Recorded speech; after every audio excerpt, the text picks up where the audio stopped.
Welcome to On the Way to School, your 6-minute daily boost for educators and administrators. I'm Christopher S. Dennis, and today, let's elevate our journey together. All right, everybody, welcome to On the Way to School, episode 99. We've got the podcast going for all the 99 to the 2000s. If you know, you know. This is actually a 6:30 p.m. recorded episode here at the end of the week. It is April 10th.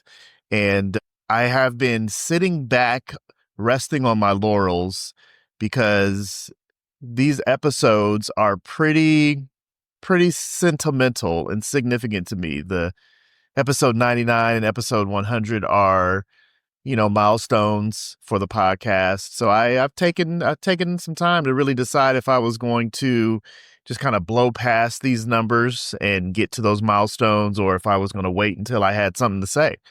And I think I've got enough to say to actually to get on here and actually get to the conversation. So, this week has been a lot. It's been the week back from spring break, so on and so forth, getting back into just exercising the muscles of getting up, going to work, getting through the routine, teaching class, leading.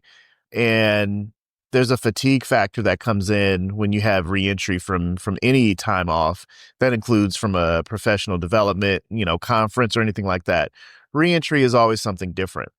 And, I won't speak to what's particularly going on in my community specifically, but I think there are always those moments that require you to check back in, either voluntary or involuntary, with your core and your purpose of who you are, what you are as an organization, as a person, as a community member.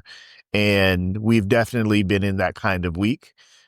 But I've got a story of something that just kind of lifted my sails.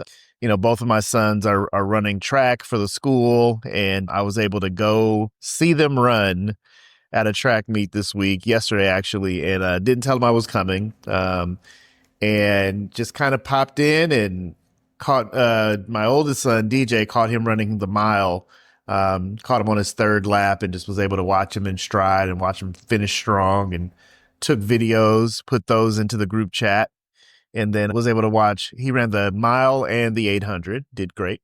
And then I also saw Chance run the 100 meters as well as the 300 meter hurdles. And what was cool about Chance's experience is that, he's not a hurdler per se, or he's getting better at it. But yesterday was his first time running.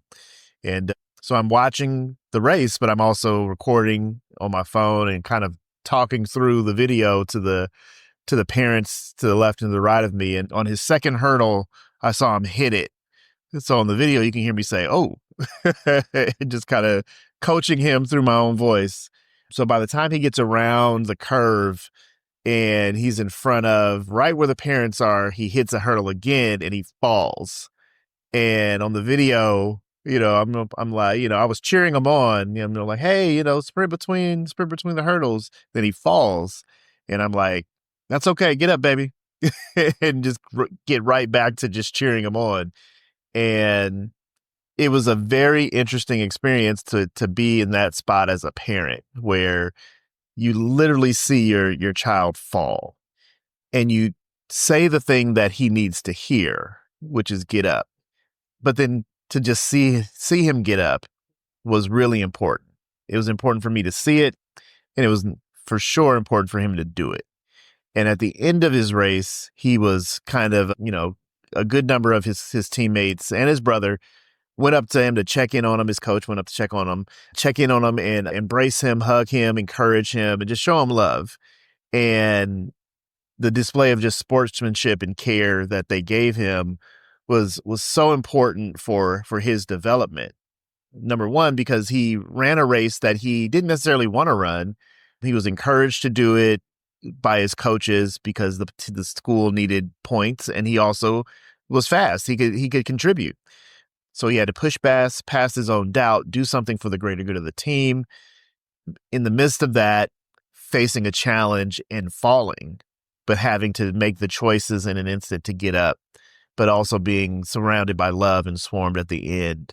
is again in this kind of theme of just like experience and just project-based learning. Like there's no story I could have told him that would have gotten him to understand what I was trying to convey with sportsmanship, teamwork, uh, pushing past doubt, falling and getting up until you experience it.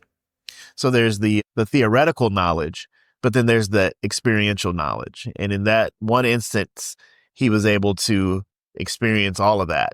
And so fortunate to one, have it on video for his memory banks, but also for me to be able to have been there to kind of witness that experience in a way where I can applaud him for getting up. So I say all that to say that, as we reach our own milestones and we push toward goals and we want to acknowledge the journey, we've stumbled many times, but we've gotten up so fast that we forget what it felt like to be on the ground.